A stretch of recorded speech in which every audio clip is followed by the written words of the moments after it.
ایک ایک چیز کو واضح کیا. کوئی شخص کل کھڑا ہو کے ساری دنیا کے لوگوں کو اور سب پیدا ہونے والے بچوں کو عالم نہ بنانا شروع کر دے تو پہلی بات یہ کہی کہ ما کان المؤمنون لینفروا کافہ، یہ سب کے کرنے کا کام ہی نہیں ہے، کچھ لوگوں ہی کو کرنا ہے، چند لوگ نکلے.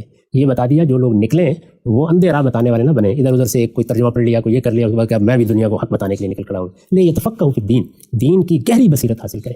اس کے بغیر کوئی آدمی یہ ذمہ داری اپنے کندھوں پر نہ لے. یہ بڑا مشکل کام ہے اور بڑی ذمہ داری ہے. بالکل ایسے ہی ہے جیسے ہم کہیں گے کہ بھائی اگر آپ نے طب کا باقاعدہ علم حاصل نہیں کیا، آپ نے ٹھیک طرح سے اس علم کو نہیں جانا، تو آپ کا یہ کام نہیں ہے کہ لوگوں کی صحت کے ساتھ کھیلنا شروع کر دیں.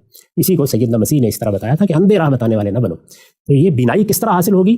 یہ دین میں بصیرت حاصل کر کے. تو اس کو بیان کیا باقاعدہ، نہیں ایسے ہی نہیں بات کر دی. یہ بتایا کہ اس میں کچھ وقت لگے گا کہ آپ دین کا علم حاصل کریں وہاں. تو اس کے مرکز کی طرف بھی اشارہ کیا کہ لوگ مدینہ آئیں اور وہاں آ کے سیکھ لیں. اب ظاہر ہر زمانے میں اس کے مراکز بدلیں گے، افراد بدلیں گے. آپ دو ہی طریقوں سے سیکھتے ہیں نا، یا آپ افراد کے پاس جاتے ہیں جیسے اس وقت لوگ رسول اللہ کے پاس یا بڑے صحابہ کے پاس جاتے تھے.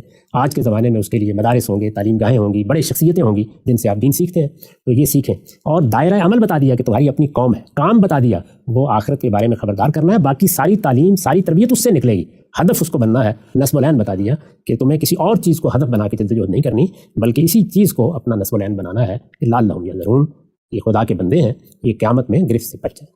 اس طرح